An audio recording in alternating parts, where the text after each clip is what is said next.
Ed Gallrein's campaign hosted an event yesterday at the LaGrange Coffee House, and things got a little heated. Check it out. Well, thank y'all for letting me share that with you. Yes, ma'am, in the back there. Why won't you debate Thomas Massie? Great question. Ma'am, I'm debating him right now. He's been in office, he's been running 15 years. What's he got to say now that he hadn't said already? You know, a radical authoritarian socialist that comes in 2028, and we've given them all this executive authority, and now the precedent is set for them to come in. And who wants to know what that looks like? But that's the question. Are you going to cede away authority and support executive power? The challenge in your question is you've made assertions as predicates that are not true. But thank you for... Thank you. You're not going to answer our questions? Are you really not going to answer any more questions? You can go that way. I'm asking. He's still there. Sure. Okay. I don't really know why people are here that can't vote for him. It's really ridiculous. How do you know I can't vote for him? You already said you're supporting. I'm not with him. I just met him today. You both have that grim face together. Oh, grim face. Yeah. All right. You're not going to answer any more questions, huh? Just like that. You had an opportunity. What a coward. That's why you won't debate. I do not know these women. I sat next to them. I could tell by the look on your face. Okay. Let me grab a strike. Sir, I was just trying to frame the question so that way you would know which unconstitutional things I was speaking about. That tells everything right there. That tells the whole story. Let's see here. Let me get my camera out so I can take a nice picture. Okay. I'll give you my name, so too. You can, I can just put your little faces up everywhere that you could find. I have a grim face. I'm here to disrupt people. Did you grab You're a my disruptor. phone? Yeah, I am a disruptor. That's right. Did you just grab my phone? This woman is grabbing my phone out of my hand. Are we going to do nothing about this? So that was me there in the yellow shirt asking Ed Gallrein about ceding authority from the Congress and giving it to the executive branch. And I just want to kind of give you like a little, like the context of what led up to all that. So a friend of mine told me about the event the day before. He was just like, hey man, Ed Gallrein's doing this Q&A meet and greet type thing. It wasn't like a rally for Ed Gallrein. It was supposed to just be like a place where voters could show up and ask questions and things like that. And by the way, I just want to say that the coffee at that LaGrange Coffee House, it was excellent. I got a latte. It was really good. So I didn't have any issues with the coffee house. Those were, great service, good coffee. But at that event, I was like super out of place, so it was a whole lot of boomer-aged Republicans. I think I would make the assumption that a lot of them probably watch Fox News and are Trump supporters. But that's kind of why I went, because I imagine that a lot of those people don't get a lot of exposure to any of the anti-Trump sentiment that's out there. If they're anything like my father, who just sits around and watch Fox News all day, they think everybody loves Donald Trump. They think everybody supports the war in Iran, and it's a little ridiculous. But, I don't live in the 4th district. I live just outside of the 4th district, so unfortunately I'm not able to vote in the primary next week. But I do feel obligated to try to make sure that the voters of the 4th district are as informed as possible, especially regarding the Constitution. When I joined the Marine Corps, I took a oath to support and defend the Constitution. And clearly a lot of the things that are going on right now with this Trump administration are unconstitutional. But anyway, back to the event. So Gallrein's walking around doing his thing, shaking hands, talking to people. And I just, I sat in the back. I was just drinking my coffees, waiting for it to start. And I didn't know what it was going to be. I assumed he was going to get up and maybe talk about, policies, maybe the Iran war, something of substance. There was none of that. There was zero substance. So once he started to address the crowd, I moved up and I was sitting in the back row, and these two women that I didn't know came up and sat next to me. And I honestly, I don't know these women. This was like a completely organic thing. And it was kind of crazy. But anyway, so that's important for later for how this all kind of escalated. But anyway, so Ed Gallrein starts talking, zero substance. He doesn't talk about policy, nothing. He's talking about his old football career. He played college football at Murray State. and he served in the Navy. Obviously, he was a Navy SEAL, and he's, his family's had a farm here in Kentucky forever. And those are all great things. Like, I don't care. Like, that's great that you played football. I appreciate his service, and I appreciate the fact that he produces. He runs a farm. Like, that's super important and critical to contribute food to the society. Like, we need people like that. But what I want to know is, like, what are your views? Like, tell me something. Like, if you're just standing with Trump, then defend Trump's positions. Like, don't just tell me basically that you're going to go there and support Donald Trump and whatever Donald Trump wants to do, because right now everything Donald Trump wants to do, I don't think it's good. A couple years ago during the campaign, I wasn't a staunch Trump supporter, but towards the end, between him and Harris, it was like, yeah, I'm with Trump. But at this point, no, not at all.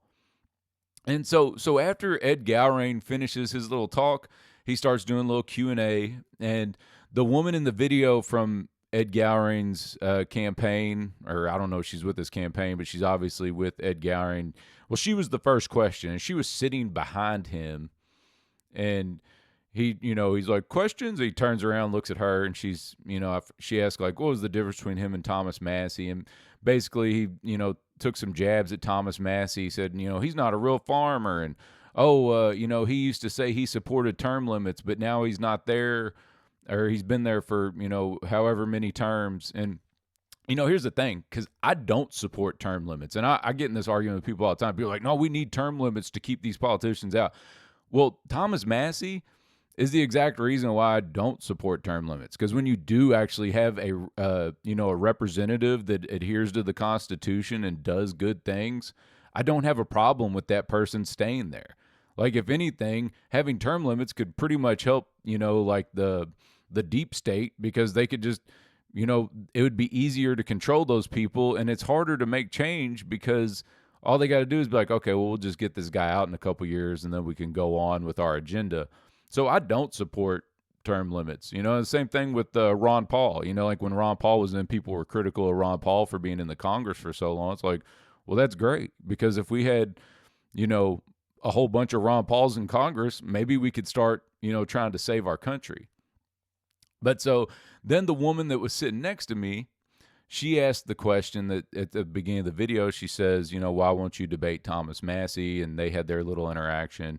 Well, then it gets to me, and I stand up, and I was trying to be like super cordial. I tried to preface my question. I was like, hey, look, like, I appreciate your service, everything you do. Like, clearly you've shown that you're all about commitment and honor and all these things.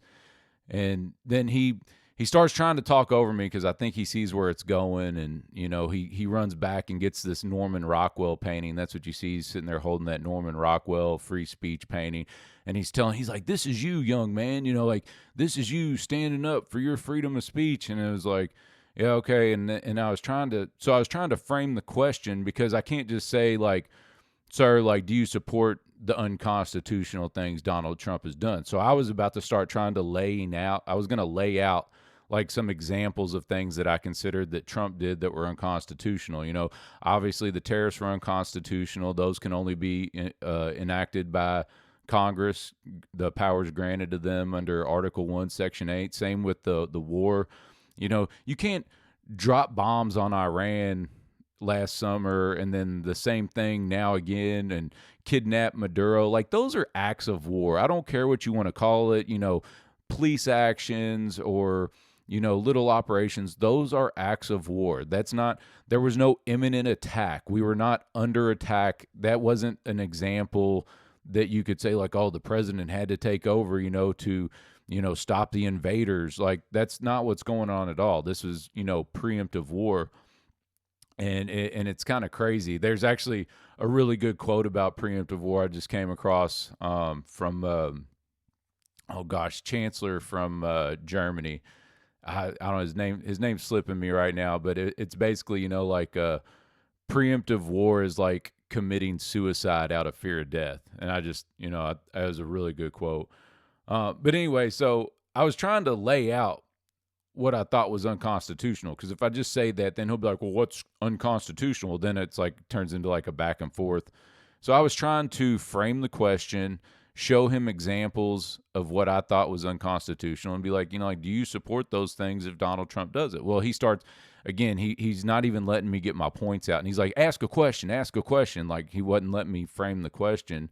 So then I told him like, okay, my question is, are you going to continue as a congressional representative to cede authority to the executive branch, which we've seen administration after administration, George W. Bush, Obama, Trump, Biden, like we've seen all of this authority go from the legislature to the executive branch, and that's not how it's supposed to work.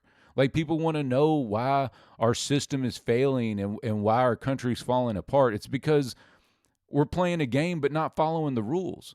Like everything's pretty clearly laid out in the Constitution how it's supposed to work. And just because Congress wants to pass a law or what, like the emergency act that they used to justify Trump instituting the tariffs, the Emergency Economic Powers Act in the 70s, that's not constitutional. The Congress can't make a law to give their authority away, because if you had an honest Supreme Court, they would look at that and say, no, it's unconstitutional because the powers to enact tariffs strictly lie with the Congress. And that's the problem. We've had this usurpation of power by the executive branch, and it's all about trying to create, this authoritarian power. Like there were things during the Bush administration where they talked about contingency plans and having a contingency coordinator, basically making Congress null and void. Like it wasn't even gonna be a thing. And that's the biggest threat. And so I'm asking him, like, I'm trying to let people there think about it. It's like you're supporting these unconstitutional things Donald Trump is doing. And after the 2028 elections, because based on the way I see the momentum going, I don't think Republicans are going to win in 2028. I think it's potentially going to be really bad, and you're going to potentially have somebody like Mamdani, some socialist come in, and now how are you going to argue against that when he's like, hey, I have all this executive authority, and you just for the last 4 years let that executive branch take all of that authority? See, my moment of clarity happened when Obama got into office, and I realized all of these terrible, unconstitutional things I supported justified by the global war on terror. Well, now all of that authority was in the hands of Obama, and they were talking about people that were constitutionalists and, libertarians or Ron Paul supporters. Like these people are potential terrorists. And I was like, uh-oh, probably shouldn't have gave them that authority. But so Ed doesn't answer my questions. He says that I've made assertions as predicate, says I made false assertions, which they're not. That you could argue they're debatable, which was kind of what I wasn't really trying to have a debate, but I was just trying to get these ideas out there. Because like I said, I doubt a lot of those people in that audience get exposed to anything that really rivals or challenges their narrative. Like I doubt they're turning on Tucker Carlson and listening to Thomas Massie on Tucker Carlson. I doubt they're watching any type of media that would, like they probably definitely not watching Jimmy Dore or anybody like that.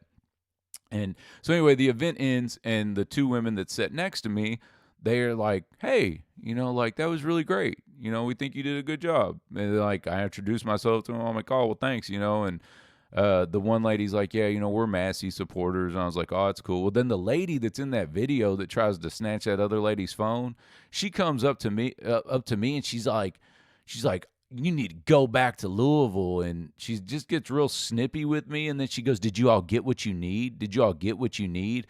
As though we were there like as a team working together. And I was like, man, I don't know these women. And look, I get it. Like I know how politics works. I know that they do things like that and go out and try to, disrupt and create, things at events and get video. Like I know that's a thing.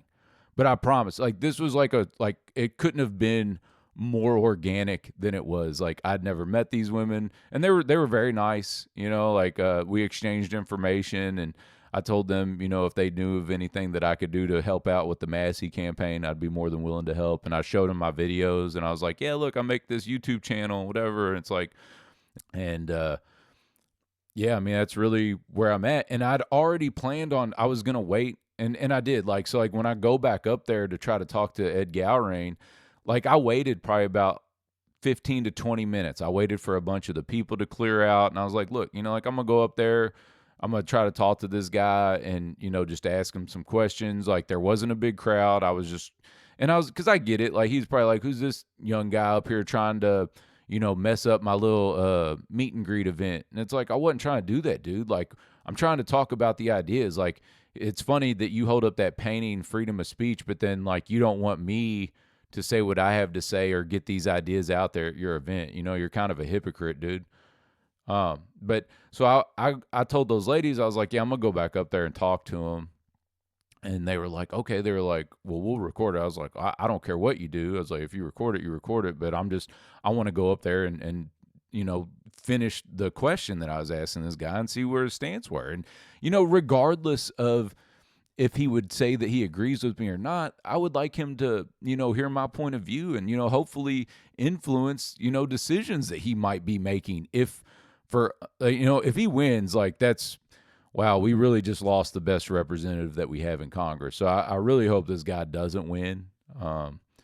But Thomas Massie said that the polls are showing that they're really close, like closer than he's been with any of his other primary challengers. So, hopefully the people of the 4th District like somebody that's independent minded and don't want to vote for just a rubber stamp for Donald Trump. But so I go up there and he's like, okay, son, like, you had your question. I'm not talking to you. Like, he wouldn't even talk to me.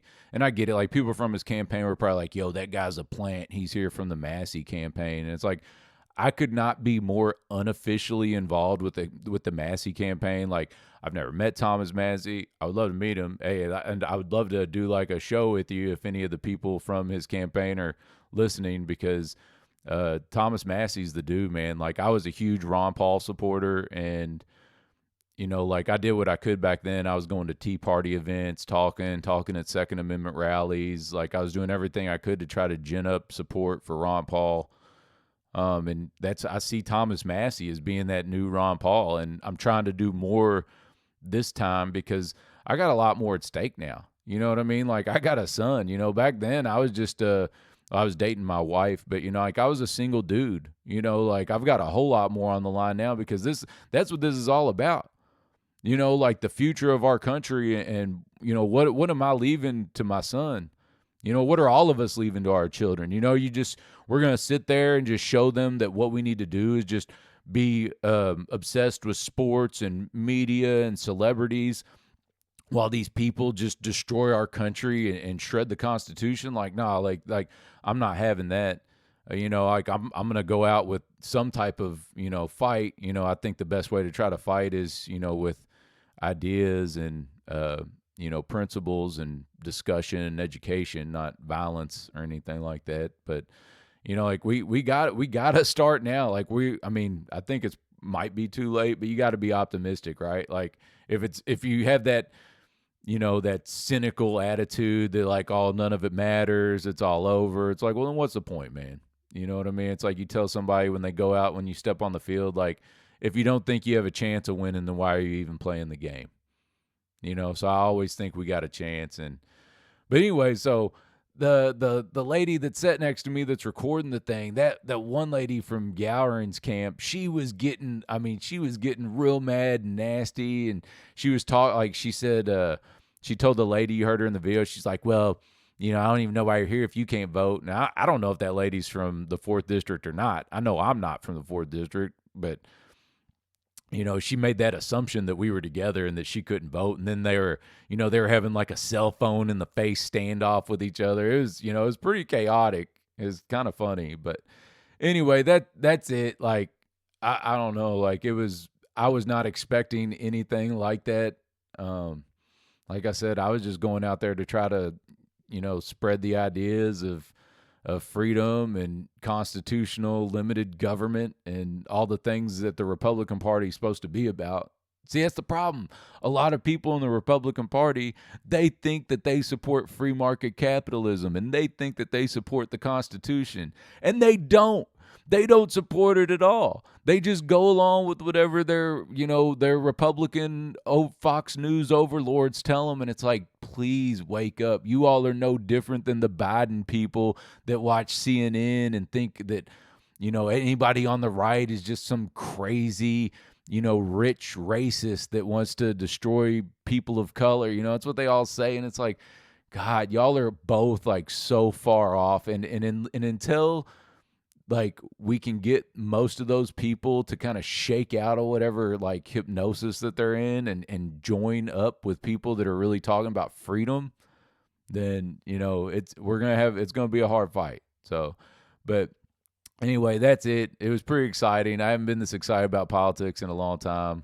And, if you're in the 4th district, vote for Thomas Massie. Thank you for listening. Please like, subscribe, and comment.